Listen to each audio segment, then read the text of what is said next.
Tá bonita a vinheta, hein? Que coisa boa, estreia aqui no Novo Dia, na programação da CNN Brasil. Noriega, que bom te receber, viu? Ficamos muito felizes com a sua vinda. Obrigado, Carol. Também estou muito feliz. Bom dia para você, bom dia para todos. Tem muita coisa legal para a gente falar de uma rodada importante, com muitos clássicos, que são os jogos mais legais, mais emocionantes do futebol. E você vai me ensinar muito, viu, Noriega? É o que eu espero. A gente vai trocar ideias. Vou tirar dúvidas aqui com você. À vontade. Então vamos lá. Primeiro falando aqui, trouxemos já a notícia, agora vem toda a análise do Noriega. Primeiro, Noriega, como é que eu te chamo? Vamos lá, pra gente começar bem nossa relação. Noriega, Nori, tá valendo tudo. Então pronto, Nori é melhor, mais íntima. Vamos lá, Nori, falar um pouquinho de Corinthians e Palmeiras. Porque até então, a gente falava aqui, olha, Corinthians tá perdendo, não tá indo bem, só que de uns tempos pra cá, pelo menos o jogo tá equilibrado. O Corinthians mostrou um poder de reação muito grande nesse jogo. Claro que nada acontece por acaso, Carol. Não tem como combinar com o adversário em algumas situações. O jogo de ontem foi muito bom e foi muito emocional. Foi muito de controle e descontrole emocional.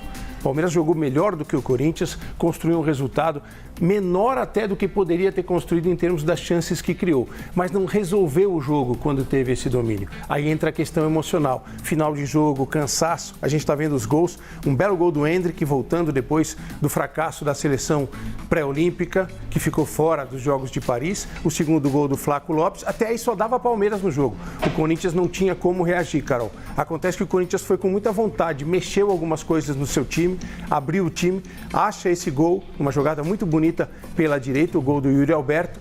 E aí, mesmo com 2 jogadores a mais no final do jogo, o Palmeiras teve, porque o Cássio, goleiro, foi expulso e o Yuri Alberto precisou sair por lesão e não tinha substituto.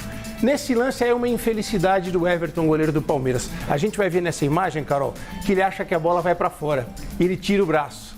Quando ele tira o braço, tranquilo, né? Faltou um pouquinho ali de orientação espacial e a frustração no olhar dos jogadores do Palmeiras, porque o Palmeiras fez por onde ganhar o jogo. Só que os clássicos são assim, tem uma velha máxima daquela conversa da galera do futebol. Carol, só termina quando acaba.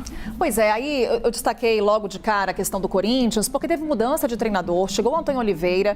A gente já pode ver aqui o resultado do trabalho dele?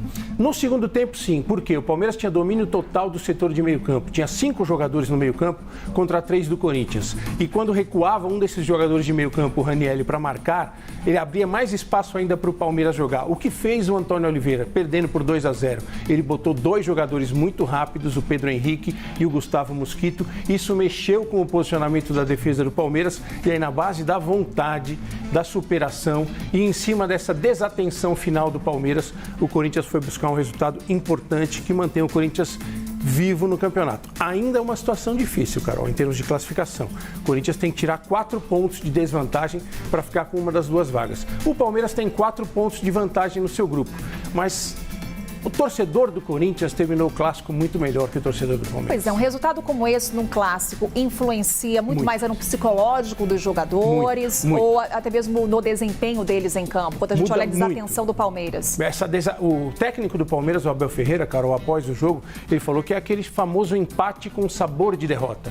Que o Palmeiras estava ganhando, estava superando e praticamente no último lance do jogo toma esse gol numa infelicidade de um grande goleiro que muitas vezes salvou o Palmeiras, mas nessa acho que faltou ali, ele se perdeu um pouquinho do posicionamento dele em relação à trave esquerda. Porque essa imagem deixa muito claro, ele tira a mão, ele acha que a bola vai para fora.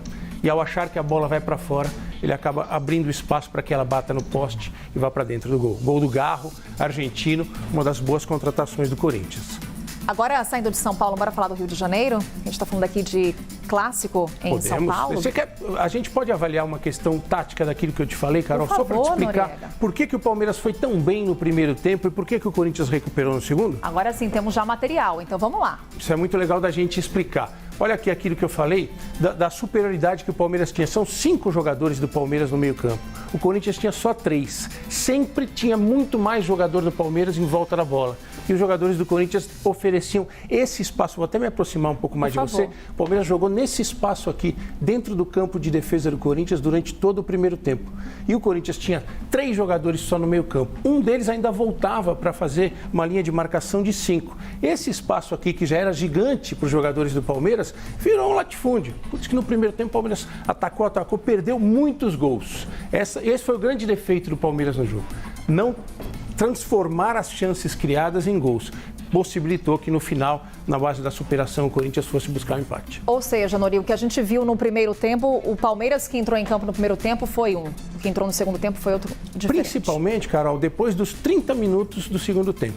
Aí a gente tem que somar vários fatores. As mudanças do Corinthians, as mudanças do Palmeiras também. O Palmeiras mexeu no seu time, tirou jogadores muito importantes. O Zé Rafael e Rios, a gente já está vendo como o Palmeiras terminou o jogo. Olha a diferença de posicionamento. Você tinha Zé Rafael e Richard Rios, que eram os jogadores que iam buscar a bola nos pés dos jogadores do Corinthians. Ficou um time mais frágil na marcação. E aí, nesse espaço aqui, por onde jogaram o Piquerez e aqui embaixo o Marcos Rocha, o Corinthians tinha o Pedro Henrique atacando aqui e tinha o Gustavo atacando por aqui. Esses jogadores, no final do jogo, eles já não estavam mais nessa linha aqui do meio, eles vieram jogar aqui atrás. E aí que o Corinthians consegue avançar o seu time e buscar o empate. Mesmo com 2 jogadores a menos. Com 2 a menos. Aí por isso que o torcedor do Corinthians saiu comemorando como se fosse vitória. E um pouquinho antes desse gol que a gente viu de empate do Garro, olha que situação engraçada. A partir do momento da expulsão do Cássio, como o Corinthians não tem como fazer substituições, um jogador da linha tem que ir para o gol. Ficou uma discussão, Yuri Alberto, Gustavo Henrique, foi o Gustavo Henrique, que é muito grande, ele tem mais de 1,90 m de altura. Aí houve uma falta que o Piquerez, lateral esquerdo do Palmeiras, tentou cobrar. Imagina, não tem goleiro, vai um cara que é da linha pro gol, o que você vai pensar? Pô, agora vai. Vamos chutar a bola pro gol, porque ele não tem essa possibilidade. O Piquerez não consegue acertar. E depois no empate por 2 a 2 tem uma situação que mostra como esse clássico é saboroso, como ele é diferente de tudo. O Palmeiras consegue chutar uma bola no gol, o Gustavo Henrique, zagueiro, fazendo a posição de goleiro. Ele ia tomar um frango incrível, a bola passa por baixo do braço dele e em cima da linha o Félix Torres, o zagueiro do Corinthians, salva. Esse é o lance do Piquerez, tá vendo? Não é goleiro. Sim. Se vai pro gol, ele não tem o cacoete, tá vendo? Ele tenta tirar a bola. Mais uma vez, ó. Tá vendo? Se ela vai no gol, ele não consegue alcançar, porque ele não tem esse tipo de movimentação. São detalhes. Aí a cobrança do Garro contra um goleiro que tem um momento de infelicidade, acredita que a bola vai para fora e ela vai pro gol, pro empate do Corinthians. É isso, empate, Palmeiras 2, Corinthians 2, aqui em São Paulo. E lá no Rio de Janeiro, Botafogo, o que aconteceu de novo, hein, Nori? A questão do Botafogo, Carol, eu acho que assim, é descontrole emocional, que vem desde aquela derrota para o Palmeiras no Campeonato Brasileiro. Botafogo ganhando por 3 a 0, 3 a 1, o Palmeiras vira por 4 a 3 no último lance do jogo. Até que começou bem o Botafogo, mandando na partida, controlando um belíssimo gol do Eduardo, que é muito bom jogador, só que a partir do momento em que o Vasco empata, desmorona. Olha que belo gol do Eduardo.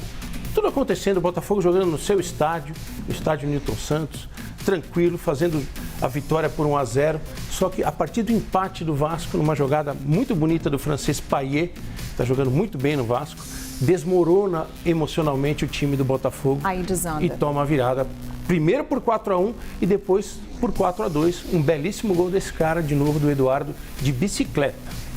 E aí eu trago mais uma vez, Norega, para a nossa conversa, esse fator psicológico, muito inclusive importante. É destacado pelos integrantes da equipe do Botafogo. Porque assim, está muito evidente. O Botafogo, depois daquela virada que sofre para o Palmeiras e acaba perdendo o campeonato, sofre na sequência uma virada para o Grêmio no Campeonato Brasileiro e não encontra mais o controle. É uma amostra do que aconteceu no Campeonato Brasileiro, esse jogo contra o Vasco, o clássico. Tá vendo? Esse é o lance do Payet que eu falo, esse francês que é muito bom jogador, 36 anos, passagens pela seleção francesa, é a liderança técnica do time do Vasco. E aí desmorona, começam a acontecer situações de total descontrole emocional do Botafogo, Carol. E principalmente para os torcedores do Vasco e do Botafogo, a gente tem que falar dos números. Por quê? O Vasco pegou o lugar do Botafogo. O Campeonato Carioca funciona de que forma? Os 4 primeiros colocados passam para as semifinais. Hoje o Vasco está na 4ª posição, 2 pontos à frente do Botafogo. E o Botafogo tem uma questão no meio do caminho do Campeonato Carioca, Carol, que é a Libertadores. Pois é. Vai jogar contra o Aurora em Cochabamba, na Bolívia, na primeira fase da Libertadores, 2.500 metros de altitude. Isso é difícil pra caramba de enfrentar e mexe também com a cabeça dos jogadores. É preocupante a situação do Botafogo. É mais um fator que prejudica, né, Prejudica Noriega? muito, porque além da questão de literalmente faltar o ar, porque o ar é mais rarefeito nessa altitude, Isso mexe muito com a cabeça dos jogadores brasileiros, Carol. Antes de entrar em campo, o cara já está preocupado com a questão da altitude. Vai faltar o ar, como é que eu vou? E sai do controle emocional, que já não é o forte do Botafogo. Pois é, e que já veio desde o Campeonato Brasileiro, como você fala, né, Nori? Porque Botafogo até então estava aí na liderança, depois tudo desandou. Todo mundo dava como certo o título do Botafogo. Aí entra em parafuso o time e comete uma série de erros, toma as viradas, como aconteceu nesse jogo, e deixa escapar um título praticamente ganho. É isso, Maurício Noriega. Mais algum assunto pra gente, Noriega? Pra gente arrematar aqui? A gente tem que fechar para falar dos vários clássicos que aconteceram. Rapidinho, alguns resultados. Fortaleza e Ceará, do grande clássico cearense, 3-3. Atletiba, Atlético e Coritiba no Paraná também. E empate, uma vitória surpreendente do Vitória sobre o Bahia no Clássico Bavi. Haja clássicos, hein? E aí, o Maurício Noriega, ele não para por aqui, não. Ele volta depois no Brasil meio-dia, né, Nori? Estaremos aqui. Obrigada, viu? Prazer te Carol. receber. Um prazer que a sua estreia tenha sido conosco aqui no Novo Dia. Sempre bem-vindo e volta aqui com a gente quando? Quarta-feira. Então tá marcado. Quarta-feira conversaremos mais. Obrigada, Nori. Obrigado a você, Carol.